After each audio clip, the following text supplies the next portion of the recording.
तो दोस्तों आज हम पढ़ने वाले हैं क्लास 9th की साइंस के एनसीईआरटी के सॉल्यूशंस देखेंगे, वो भी हिंदी मीडियम में। और आज का हमारा जो चैप्टर है उसका नाम है बल एवं गति के नियम। और ये एनसीईआरटी बुक का पार्ट नंबर 9 है। आज हम इसके अभ्यास के जो प्रश्न उत्तर हैं उनको देख रहे हैं। तो अभी हम देखते हैं जो चैप्टर के बीच बीच में जो क्वेश्चन आंसर दे रखे हैं उनको देख रहे हैं। सबसे पहले तो पेज नंबर 131 पे पहला क्वेश्चन दिया हुआ है, निम्न में से किसका जड़त्व अधिक है।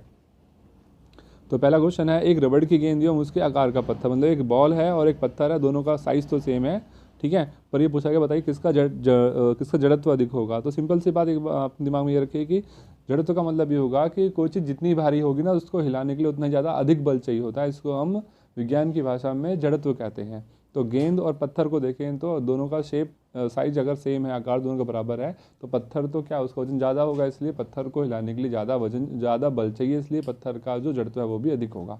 ठीक है, तो पहले का आंसर क्या आ गया, उसी आकार का पत्थर। फिर दूसरा क्वेश्चन है, एक साइकिल एवं रेलगाड़ी। तो आपको पता है साइकिल तो हल्की सी होती है और रेलगाड़ी भारी सी होती है, इसका मतलब रेलगाड़ी का वजन अधिक होता है, इसलिए उसका जड़त्व भी अधिक होगा। तीसरा क्वेश्चन है, 5 रुपये का सिक्का एवं 1 रुपये का सिक्का। तो 5 रुपये का जो सिक्का होता है वो 1 रुपये के सिक्के से भारी होता है, इसलिए 5 रुपये के सिक्के का जड़त्व अधिक होगा। ठीक है, अब चलते हैं प्रश्न नंबर 2 पे। नीचे दिए गए उदाहरण में गेंद का वेग कितनी बार बदलता है जानने का प्रयास करें। फुटबॉल का एक खिलाड़ी गेंद पर किक लगाकर गेंद को अपनी टीम के दूसरे खिलाड़ी के पास पहुंचाता है। दूसरा खिलाड़ी उस गेंद को किक लगाकर गोल की ओर पहुंचाने का प्रयास करता है। विपक्षी टीम का गोलकीपर गेंद को पकड़ता है और अपनी टीम के खिलाड़ी की ओर किक लगाता है। इसी के साथ ही उस कारक की भी पहचान करें जो प्रत्येक अवस्था में बल प्रदान करता है। ठीक है, तो सबसे पहले हमने यहाँ पर ये देखने हैं वो कौन कौन से कारक हैं जिनसे गेंद में बल लग रहा है और गेंद के वेग में कितना में कब कब परिवर्तन हो रहा है वो भी देखना है। ठीक है, तो हमने यहाँ पर एक टेबल बना ली है। और टेबल में पहले हमने लिखा क्रम संख्या, फिर दूसरा लिखा हमने वह कारक जो प्रत्येक अवस्था में बल प्रदान करता है, और तीसरे में लिखा हमने गेंद के वेग में बदलाव या परिवर्तन। तो पहला पॉइंट लिखा हुआ है पहले खिलाड़ी द्वारा लगाया गया किक। तो जब पहला खिलाड़ी गेंद को किक मारेगा तो गेंद पहले तो विराम अवस्था में थी, इसलिए उसका वेग था 0, लेकिन जब हम किक मार देंगे तो उसका वेग हमने मान लिया बढ़ के u हो जाता है, u मान लिया। ठीक है, फिर दूसरा खिलाड़ी द्वारा गोल की तरफ लगाया गया कि जब दूसरा खिलाड़ी उस गेंद को गोल की तरफ पैर से मारता है तो क्या होगा, ये उसका दूसरा कारक हो गया। और अब क्या होगा, उसके वेग में परिवर्तन आएगा। ठीक है, फिर तीसरा पॉइंट है गेंद को विपक्षी गोलकीपर द्वारा पकड़ना। गेंद जो दूसरा जो गोलकीपर मतलब जो जब खिलाड़ी जब गेंद को लात मार के गोलकीपर की ओर मतलब गोल की ओर मारेगा तो जो गोलकीपर है वो गेंद को पकड़ लेता है। ठीक है, तो ये तीसरा कारक हो गया। अब यहाँ पर जब गेंद को पकड़ लेगा तो गेंद क्या विरामावस्था में आ जाएगी, इसलिए उसका वेग 0 हो जाएगा। चौथा पॉइंट है विराम गेंद को पुनः, फिर जो गोलकीपर क्या करता है उस गेंद को किक मारकर अपने साथी खिलाड़ी के पास पहुंचाता है, तो उससे क्या होगा, गेंद के वेग में फिर से परिवर्तन आ जाएगा। ठीक है, तो मतलब यहाँ पर क्या हो रहा है, गेंद का जो वेग है वो 4 बार परिवर्तित हो रहा है। ठीक, अब चलते हैं अपने प्रश्न नंबर 3 पे। किसी पेड़ की शाखा को तीव्रता से हिलाने पर कुछ पत्तियां झड़ जाती हैं, ऐसा क्यों होता है। मतलब कोई पेड़ आप उसकी डाली को पकड़ के आप काफ़ी तेज़ी से हिलाएंगे तो आपने कई बार देखा भी होगा उसकी जो पत्तियां होती हैं काफ़ी तेज़ी से हिलाने पर पत्तियां टूट कर नीचे गिरना चालू हो जाती हैं। ठीक है, ऐसा क्यों होता है। तो देखिए इसका उत्तर क्या है, जब पेड़ की शाखा को तीव्रता से हिलाया जाता है तो शाखाएँ गति में आ जाती हैं, परंतु पत्तियाँ विराम अवस्था में ही रहती हैं। ठीक है, मतलब पत्तियाँ करती हैं विराम अवस्था में रहने की कोशिश करती हैं। विराम जड़त्व के कारण पत्तियाँ अपनी इसी अवस्था में रहना चाहती हैं, वो गति में आना नहीं चाहती। अर्थात पत्तियाँ क्या कर रही हैं, वो अवस्था परिवर्तन का विरोध करते हैं, जिसके फलस्वरूप पत्तियाँ झड़कर नीचे गिर जाती हैं। अब चलते हैं अपने प्रश्न नंबर 4 पे। प्रश्न नंबर 4 दिया हुआ है, जब कोई गतिशील बस अचानक रुकती है तो आप आगे की ओर झुक जाते हैं, और जब विरामावस्था से गतिशील होती है तो आप पीछे की ओर हो जाते हैं, क्यों। आपने ये जो क्वेश्चन नंबर 4 है, आपने इसको अपने दैनिक जीवन में भी देखा होगा। अगर हम किसी गाड़ी में या ट्रेन में या बस में बैठे कहीं जा रहे हैं और बस अगर हम चल रही है और चलते चलते अचानक से रुक जाए तो क्या होगा, आप आगे की ओर झुक जाएंगे। और अगर बस रुकी हुई है या ट्रेन रुकी हुई है एकदम से चले तो आप क्या पीछे की ओर झुक जाते हैं। तो ऐसा क्यों होता है वही पूछा गया है यहाँ पर। ठीक है, आइए इसका उत्तर जानते हैं।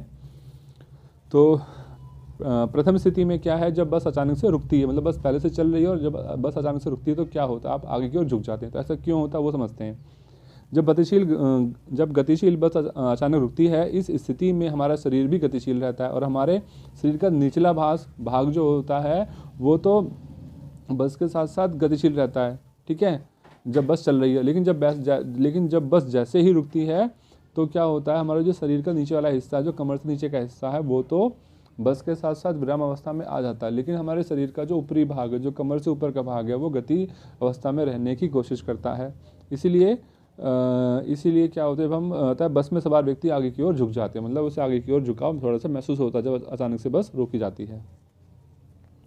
दूसरी स्थिति में देखते हैं कि यहाँ पर क्या है, जब हम ठहरी हुई बस में बैठे हों और अचानक से बस चल पड़े तो हमारा शरीर पीछे की ओर, हमारे शरीर का निचला भाग तो क्या होता है, वो बस के सतह के संपर्क में होने के कारण गतिशील हो जाता है, परंतु शरीर का ऊपरी भाग क्या करता है, वो विराम अवस्था में रहने की कोशिश करता है, इसीलिए हमें पीछे की ओर थोड़ा सा झटका महसूस होता है। अब चलते हैं पेज नंबर 140 पे देखते हैं। पहला क्वेश्चन लिखा हुआ है, यदि क्रिया सदैव प्रतिक्रिया के बराबर हो तो स्पष्ट कीजिए घोड़ा गाड़ी को कैसे खींचता है। तो भाई देखिए, ये न्यूटन का जो तीसरा नियम था उसमें ये बताया गया था, जो क्रिया होती है वो सदैव प्रतिक्रिया के बराबर होती है। कहने का मतलब ये, अगर हम किसी वस्तु पर बल लगाएंगे तो वस्तु भी वो हमारे ऊपर, मतलब वस्तु भी विपरीत दिशा में उतना ही बल लगाएगी, ठीक है। तो उसी की सहायता से हमने यह स्पष्ट करना है कि घोड़ा है, जो घोड़ा है वो घोड़ा गाड़ी को कैसे खींच पाता है। तो इसका उत्तर जानते हैं। न्यूटन की गति के तीसरे नियम के अनुसार क्रिया तथा प्रतिक्रिया बराबर तथा विपरीत दिशा में लगते हैं, परंतु दो भिन्न वस्तुओं पर लगते हैं, अलग अलग वस्तुओं पर लगते हैं। यहाँ घोड़ा आगे की ओर झुककर किसी कोण पर अपने पाँव से ज़मीन को दबाता, मतलब घोड़ा जब चलता है तो क्या करता है, वो अपने पैरों से ज़मीन को पीछे की ओर धकेलता है, फिर ज़मीन क्या करती है, वो भी घोड़े के ऊपर उतना ही बल लगाएगी, लेकिन विपरीत दिशा में लगाएगी, ठीक है। अब जब ज़मीन ने जो घोड़े पर बल लगाया, वो बल जो है वो दो भागों में बट जाता है, ठीक है। एक जो बल उसका काम करता है वो करता है ऊर्ध्वाकार में, और दूसरा बल काम करता है क्षैतिज में। तो जो ऊर्ध्वाकार जो बल काम कर रहा होता है उससे तो घोड़े का जो संतुलन है वो बना रहता है, मतलब घोड़ा गिरता नहीं है, लेकिन जो क्षैतिज रेखा में जो बल कार्य करता है ना, उसकी वजह से घोड़ा आगे की ओर गति करने में सक्षम होता है, ठीक है। यदि घर्षण बल का मान क्षैतिज घटक से कम होता है तो घोड़ा जो गाड़ी है वो आसानी से आगे बढ़ जाती है। अब चलते हैं क्वेश्चन नंबर 2 पे। एक अग्निशमन कर्मचारी को तीव्र गति से बहुतायत मात्रा में पानी फेंकने वाली रबड़ की नली को पकड़ने में कठिनाई होती है, क्यों? आपने देखा होगा ना, मतलब ये अग्निशमन का अगर मतलब है फायर ब्रिगेड, कहीं आग लग जाती है तो फायर ब्रिगेड वाले लोग आते हैं, तो फिर उनके पास मोटी मोटी सी पाइप होती है, वो पानी इसमें से निकलता है, तो आप देखा उनका पाइप हिल रही होती है, या फिर दो मतलब एक पाइप को पकड़ने के लिए 2-3 लोग होते हैं, 2-3 लोग मिलकर एक पाइप को पकड़ते हैं ना। तो ऐसा क्यों होता है भाई, वही पूछा गया है। तो यहाँ पर भी न्यूटन का जो तीसरा नियम है ना गति का, वही काम कर रहा है, मतलब क्रिया तथा प्रतिक्रिया सदैव समान तथा विपरीत दिशा में होते हैं। पानी की तो है ना, तो पानी की धारा तीव्र वेग से आगे निकलती है। पानी जब पाइप से निकलता है काफ़ी तेज़ी से आगे निकलता है, तो पानी क्या करता है, अपनी जो नली है, जिस पाइप में से पानी निकल रहा है, उस पाइप के ऊपर पीछे की ओर बल लगाता है, जिसके कारण जो नली है पीछे खिसकने लगती है और फिसलती है। यही कारण है कि अग्निशमन जो कर्मचारी हैं उनको पाइप या नली पकड़ने में काफ़ी कठिनाई का सामना करना पड़ता है, ठीक है। अब चलते हैं प्रश्न नंबर 3 पे। ये एक न्यूमेरिकल दिया हुआ है, मतलब एक क्वेश्चन, मतलब जैसे मैथ में सवाल होते हैं उस टाइप का क्वेश्चन है कि एक 50 ग्राम की गोली है, मतलब बंदूक वाली गोली की बात कर रहे हैं, और 4 किलोग्राम की क्या है, राइफल है, बंदूक है, ठीक है। और जब बंदूक में से या राइफल में से गोली दागी जाती है, छोड़ी जाती है, तो गोली 35 मीटर प्रति सेकंड के वेग से आगे भाग रही है। तो बताइए कि राइफल के प्रारंभिक प्रतिक्षेपित वेग की गणना कीजिए। आपने कभी देखा है जब लोग राइफल चलाते हैं ना, तो गेंद तो आगे की ओर निकल जाती है, लेकिन जो राइफल होती है वो पीछे की ओर जाती है, मतलब राइफल जो आदमी चला रहा है उसके कंधे पे हल्का सा झटका महसूस होता है। ऐसा क्यों होता है? क्योंकि जब गेंद कह रहा हूँ मैं, गोली जब राइफल में से निकलती है तो आगे की ओर जाती है, लेकिन गोली क्या करती है, बंदूक के ऊपर पीछे की दिशा में एक बल लगाती है, उसके कारण जो बंदूक होती है वो पीछे की ओर थोड़ा सा चलती है, जिसकी वजह से कंधे पर थोड़ा सा झटका महसूस होता है, ठीक है। तो इसको हम राइफल का प्रारंभिक प्रतिक्षेपित वेग कहते हैं, ठीक है। अब तो हमें वही वेग निकालना है यहाँ पर। तो राइफल का मान कितना है? राइफल का जो द्रव्यमान है वो है 4 किलो, ठीक है, और जो गोली का वज़न है वो है 50 ग्राम। तो 50 ग्राम जो वज़न है उसे चेंज कर लेंगे हम लोग किलोग्राम में, तो 50/1000 हो जाएगा। गोली का वेग कितना भाई? 35 मीटर प्रति सेकंड है। राइफल का प्रतिक्षेपित वेग निकालना है, इसको हमने मान लिया v, ठीक है। संवेग के संरक्षण के नियम के अनुसार क्या होता है, राइफल का संवेग बराबर गोली का संवेग। तो राइफल का संवेग का सूत्र क्या होगा भाई? मास गुना में वेलोसिटी, मतलब m में v। संवेग का सूत्र होता है m में v, द्रव्यमान गुना में वेग। तो कैपिटल M का मतलब हो गया भाई राइफल का वजन, v का मतलब हो गया राइफल का प्रतिक्षेपित वेग, स्मॉल m का मतलब हो गया भाई गोली का वजन या मास या द्रव्यमान, और v का मतलब स्मॉल v का मतलब हो गया गोली की गोली का वेग कितना है। इन सब के मान हमने यहाँ पे रखे, यहाँ से v निकाल लिया, बड़ा v मतलब राइफल का वेग आ गया 0.4375 मीटर प्रति सेकंड। ठीक है, अब चलते हैं प्रश्न नंबर 4 पे। प्रश्न नंबर 4 में लिखा है 100 ग्राम और 200 ग्राम द्रव्यमान की दो वस्तुएं एक ही रेखा के अनुदिश एक ही दिशा में क्रमशः 2 मीटर प्रति सेकंड और 1 मीटर प्रति सेकंड की गति से चल रही हैं। दो वस्तुएं हैं, एक का वजन 100 ग्राम है, दूसरे वजन 200 ग्राम है, एक की स्पीड 2 मीटर प्रति सेकंड, दूसरी की 1 मीटर प्रति सेकंड है, दोनों एक ही दिशा में चल रही हैं। कुछ समय के बाद दोनों वस्तुओं की आपस में टक्कर हो जाती है। टक्कर के पश्चात प्रथम वस्तु का वेग है 1.67 मीटर प्रति सेकंड, तो बताइए दूसरी वस्तु का वेग कितना होगा। ठीक है, तो यहाँ पर हम एक सूत्र लगाएंगे, इस सूत्र को बोलते हैं संवेग संरक्षण का नियम।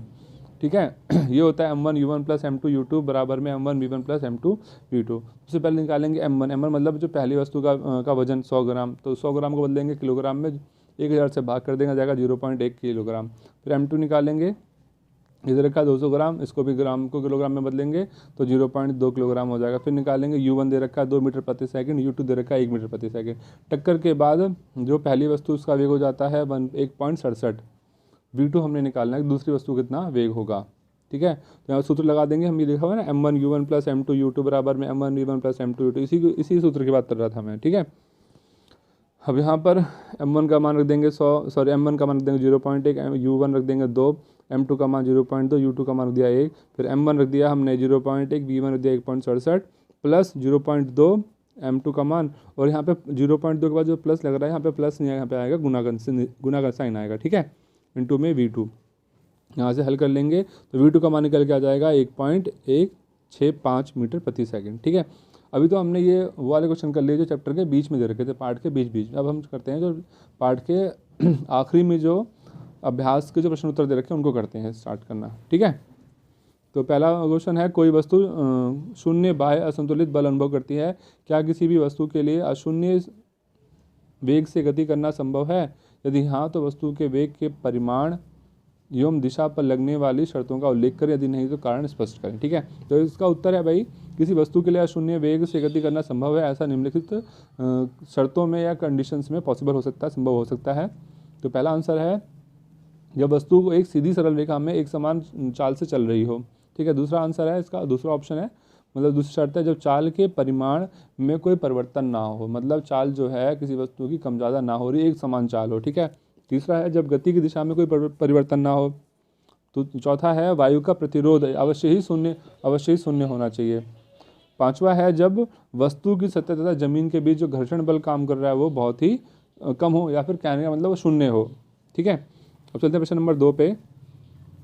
जब किसी छड़ी से एक दरी को पीटा जाता है तो धूल के कण बाहर आ जाते हैं, स्पष्ट कीजिए। भाई सिंपल सी बात है, ये वाला क्वेश्चन हमने पहले क्वेश्चन किया था एक, जब वहाँ पर हम डाली किसी पेड़ की शाखा को पकड़ के हिला रहे थे, उसकी पत्तियाँ गिर रही थी ना, तो सेम टू सेम वही आंसर यहाँ भी कुछ वैसे ही है, मतलब सेम प्रश्न है उसका, मतलब प्रश्न का जो कॉन्सेप्ट है ना वो एक ही है, बस उसका भाषा बदल दी गई क्वेश्चन की।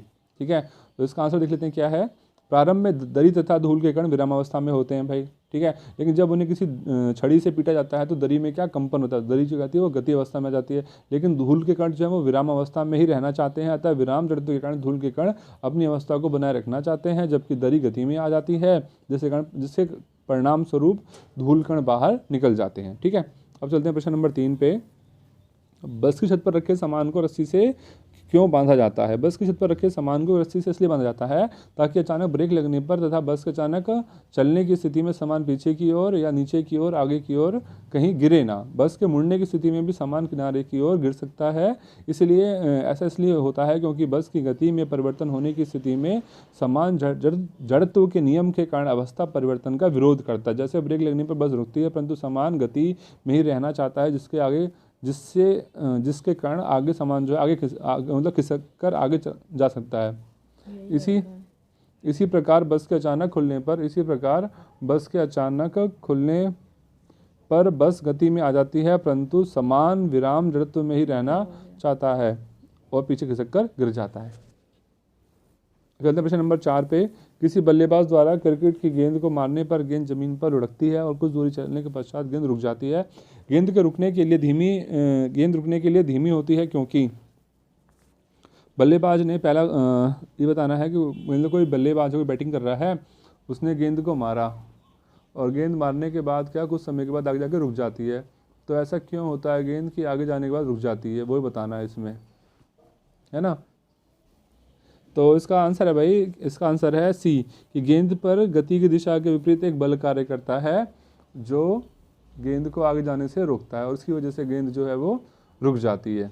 ठीक है, अब चलते हैं अपने प्रश्न नंबर 5 पे।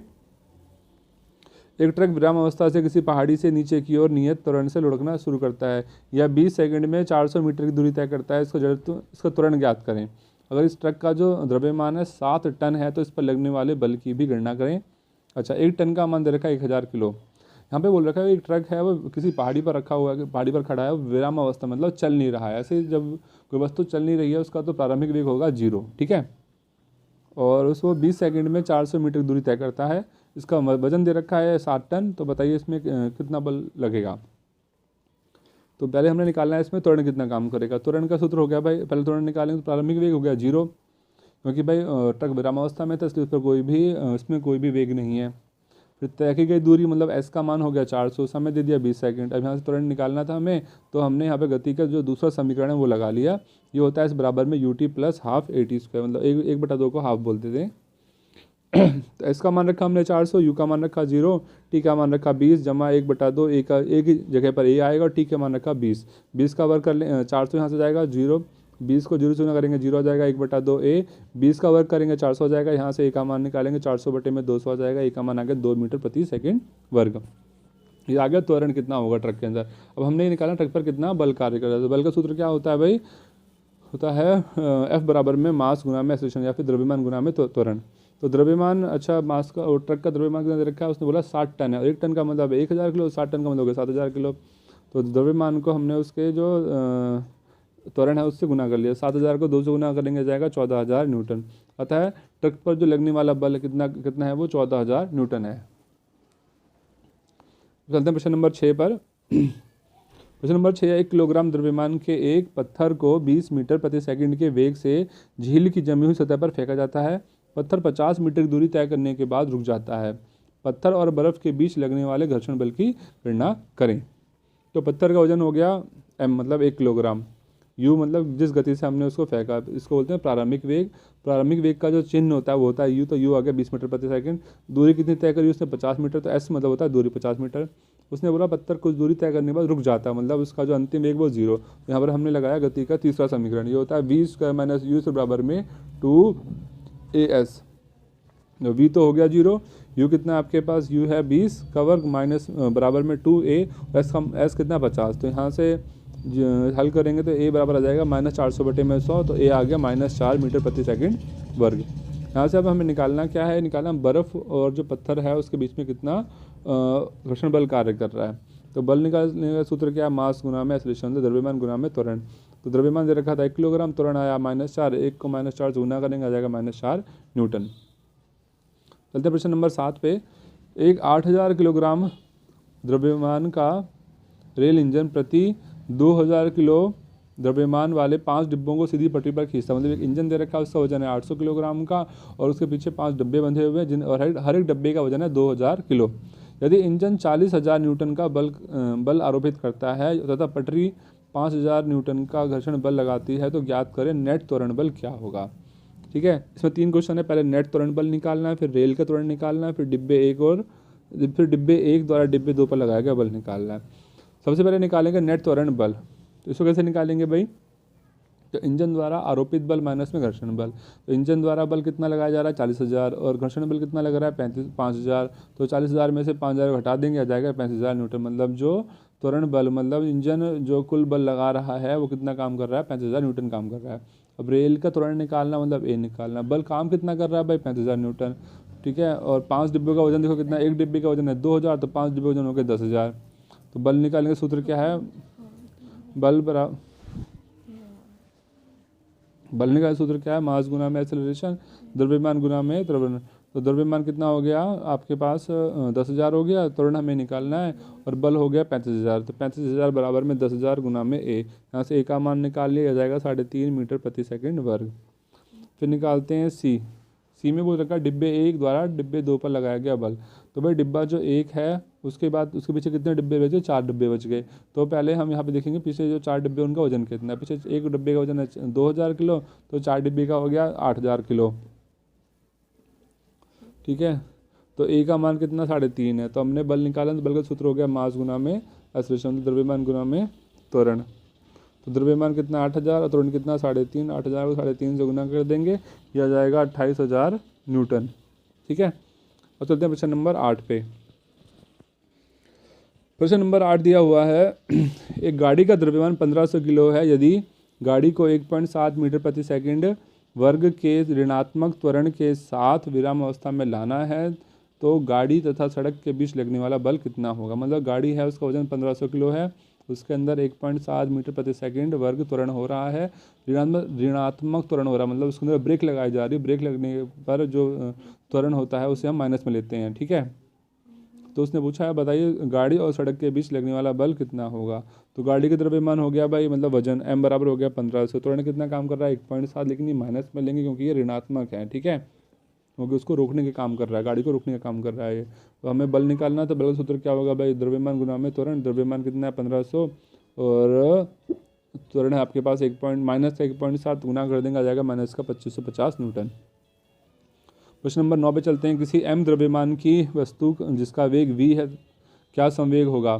ठीक है, मतलब वस्तु है, उसका द्रव्यमान m है, मतलब उसका वजन m है और वो v वेग से चल रही है, तो उसका संवेग निकालना है। संवेग का सूत्र होता है भाई द्रव्यमान गुना में वेग। तो वेग द्रव्यमान m है और वेग कितना है v, तो m इंटू वी। तो ऑप्शन नंबर डी सही हो जाएगा इसका। ठीक है, चलते प्रश्न नंबर 10 पे। हम एक लकड़ी के बक्से को 200 न्यूटन बल लगाकर उसे नियत वेग से फर्श पर धकेलते हैं, बक्से पर लगने वाला घर्षण बल क्या होगा। चूंकि लकड़ी के बक्से का नियत वेग से फर्श पर धकेला जाता है, अतः 200 न्यूटन का बल घर्षण बल को संतुलित करने में ही लग जाता है, अर्थात इस बल का कोई भी भाग लकड़ी के बक्से में त्वरण उत्पन्न करने में नहीं लगता, अतः घर्षण जो बल होगा वो आरोपित बल के बराबर होगा, ये इसके 200 न्यूटन के बराबर होगा। प्रश्न नंबर 11। दो वस्तुएं प्रत्येक का द्रव्यमान 1.5 किलोग्राम है, एक ही सीधी रेखा में दोनों वस्तुएं एक दूसरे की विपरीत दिशा में गति कर रही हैं। टकराने के पहले प्रत्येक का वेग 2.5 मीटर सेकंड है। टकराने के बाद यदि दोनों एक दूसरे से जुड़ जाती हैं तो उनका सम्मिलित वेग क्या होगा। ठीक है, तो यहाँ पे मान लीजिए जो पहली वस्तु है वो बाएं से दाएं जा रही है और दूसरी वस्तु दाएं से बाएं आ रही है। तो पहली वस्तु के लिए हमने यहाँ पे लगाया m2, यह जाएगा आपके पास सॉरी m1 आ जाएगा, m2 नहीं है ये m1 है। ठीक है, यहाँ पे m2 लिखा है, गलत लिख दिया है, m1 है और ये u1 है। m1 हो गया 1.5 किलोग्राम, u1 हो गया माइनस 2.5 मीटर प्रति सेकंड। तो टकराने से पहले दोनों वस्तुओं का कुल वेग, तो m1 u1 जमा m2 u2, इनके हमने मान रख दिए, यहाँ पर हल कर लिया, तो कितना आ गया 0 किलोग्राम मीटर प्रति सेकंड आ गया वेग, संवेग। अब क्वेश्चन में बोला गया टकराने के बाद दोनों वस्तुएं एक दूसरे से चिपक जाती हैं, तो जब दोनों वस्तुएं चिपक जाएंगी तो उनका द्रव्यमान भी आपस में जुड़ जाएगा, तो कुल द्रव्यमान हो जाएगा m1 जमा m2। और अब चिपक के चलती है, मतलब दोनों का वेग एक ही होगा, v होगा।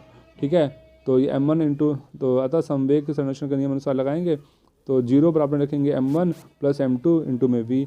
तो भाई ये तो 0 है, 0 के सामने आपने m1 प्लस m2 v रखा, v का मान निकालना, तो 0 बटे में m1 m2 कितना 0 आ जाएगा। आता है दोनों वस्तुओं का सम्मिलित वेग कितना होगा 0 होगा, मतलब दोनों वस्तुएं चलेंगी ही नहीं, वो रुक जाएंगी।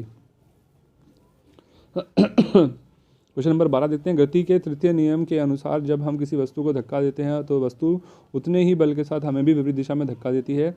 यदि वह वस्तु एक ट्रक है तो सड़क के किनारे खड़ा है, संभवतः हमारे द्वारा बल आरोपित करने पर भी गतिशील नहीं हो पाएगा।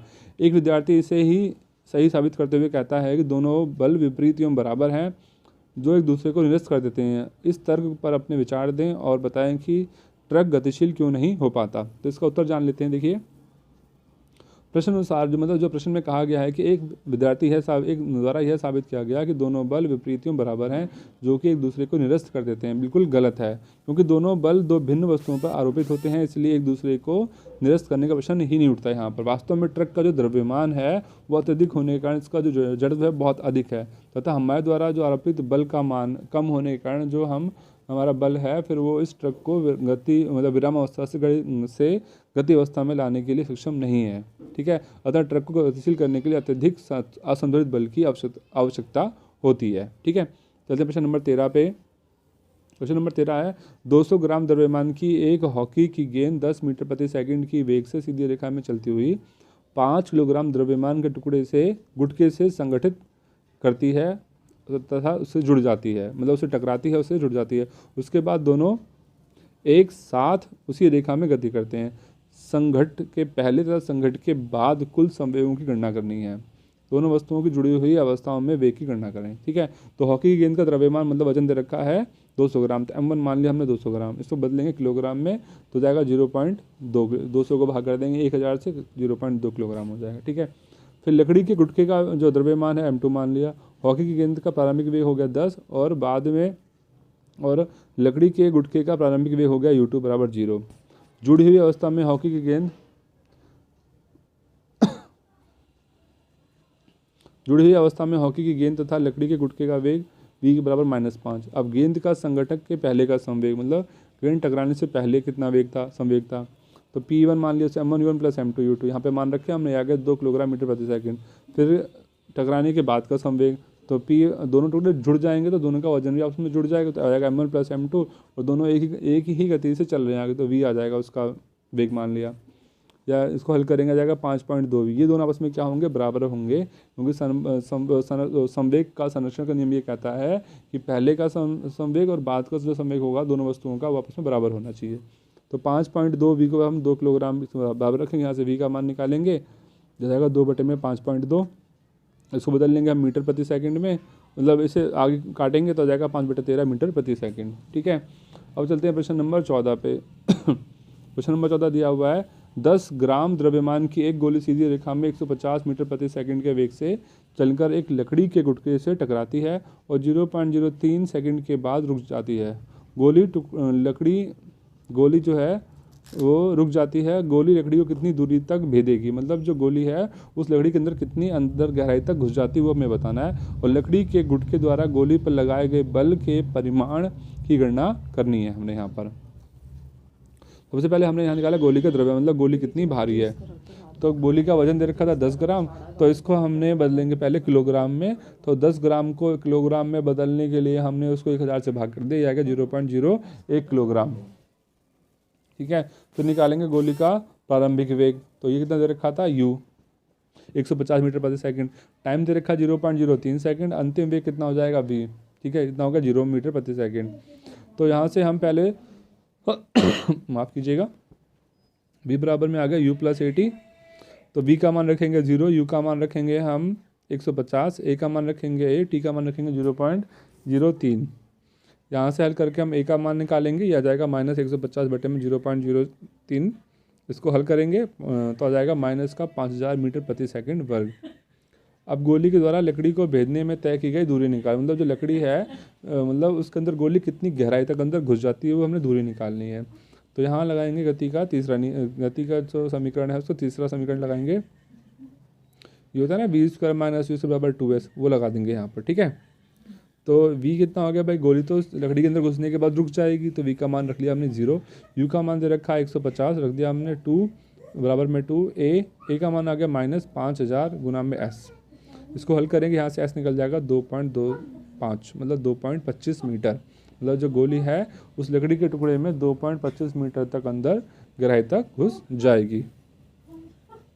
अब हमें निकालना है लकड़ी की गुटके द्वारा गोली पर लगाया गया बल, तो बल का सूत्र होता है F बराबर में द्रव्यमान गुना में त्वरण। द्रव्यमान कितना है 10/1000 और त्वरण कितना था 5000, तो काटेंगे तो आ जाएगा 50 न्यूटन आ जाएगा।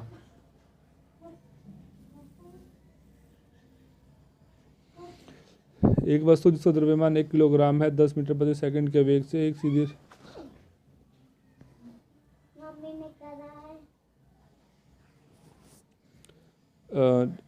एक सीधी रेखा में चलते हुए विराम अवस्था में रखे 5 किलोग्राम द्रव्यमान के एक लकड़ी के गुटके से टकराती है, उसके बाद दोनों साथ साथ उसी सीधी रेखा में गति करते हैं।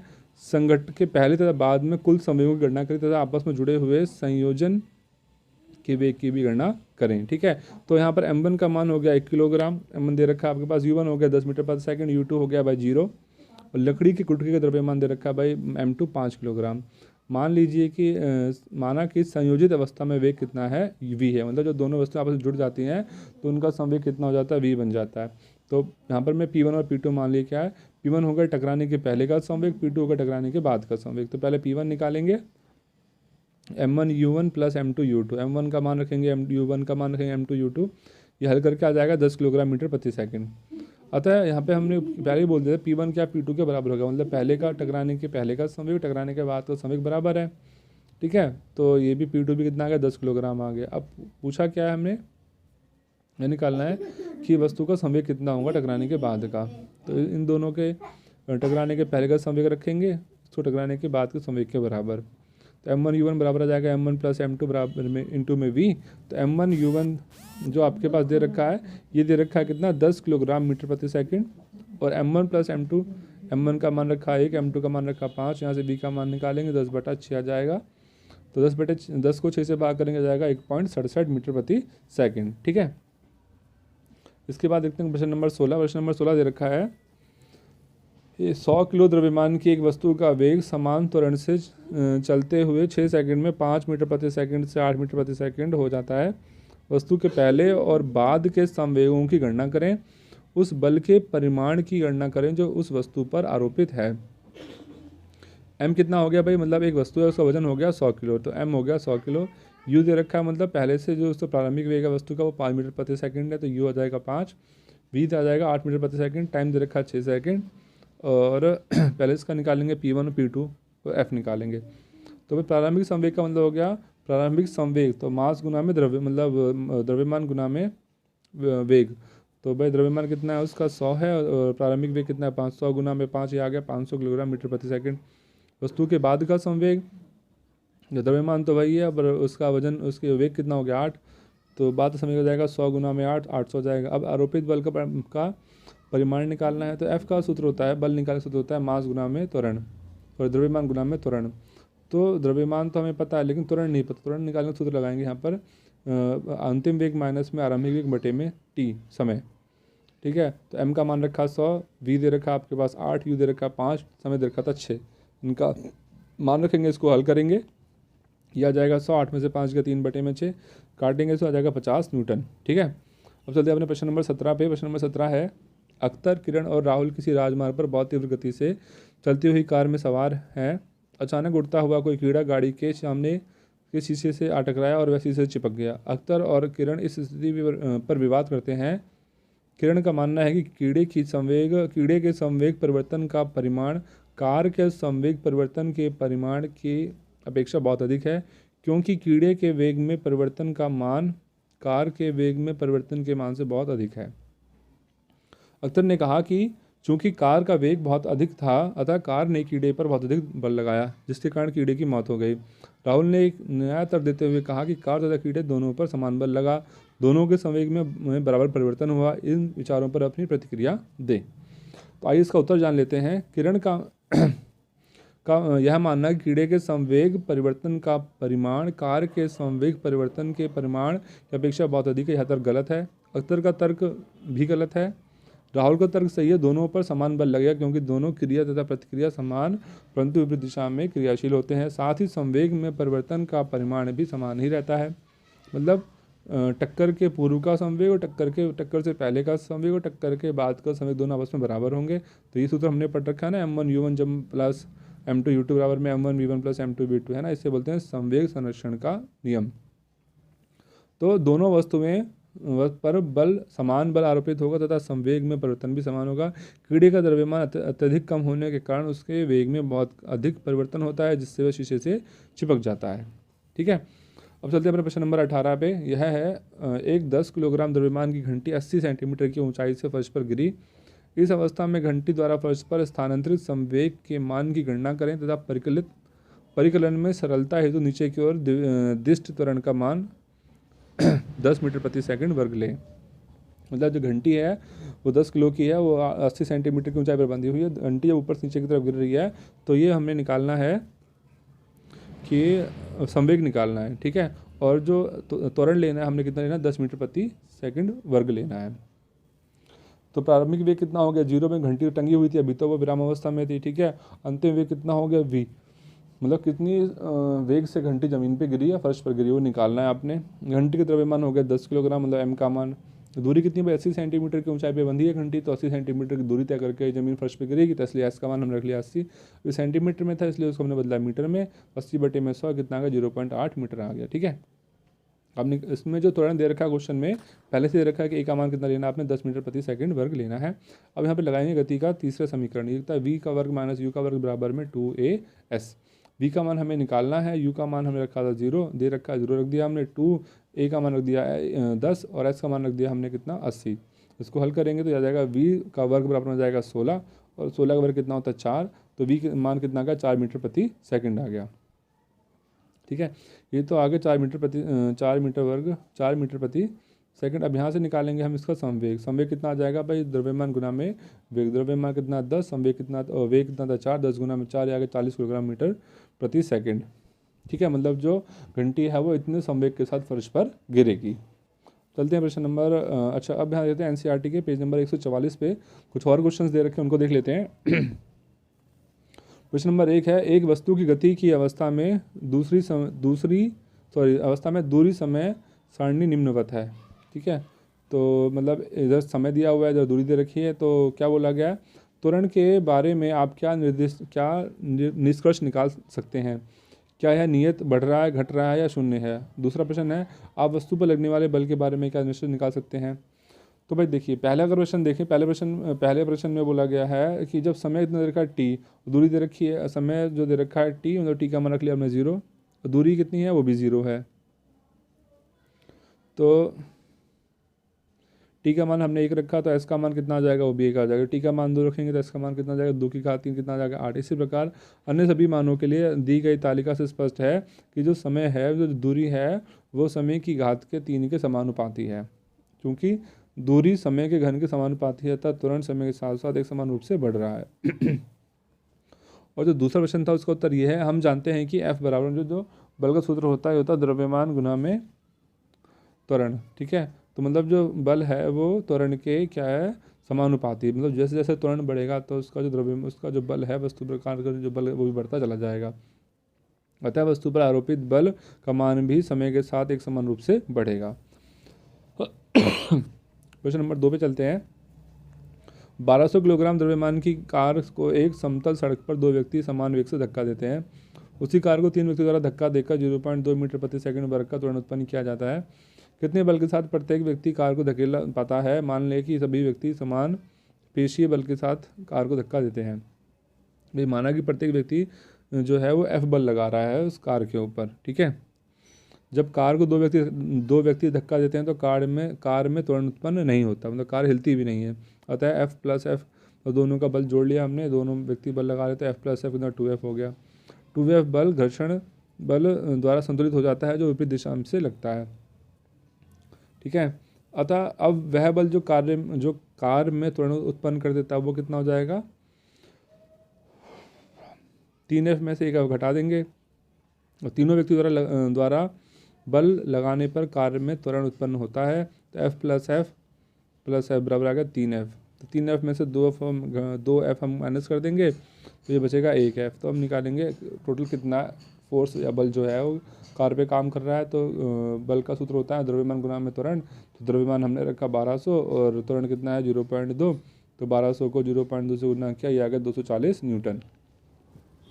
अब चलते हैं प्रश्न नंबर 3 पे।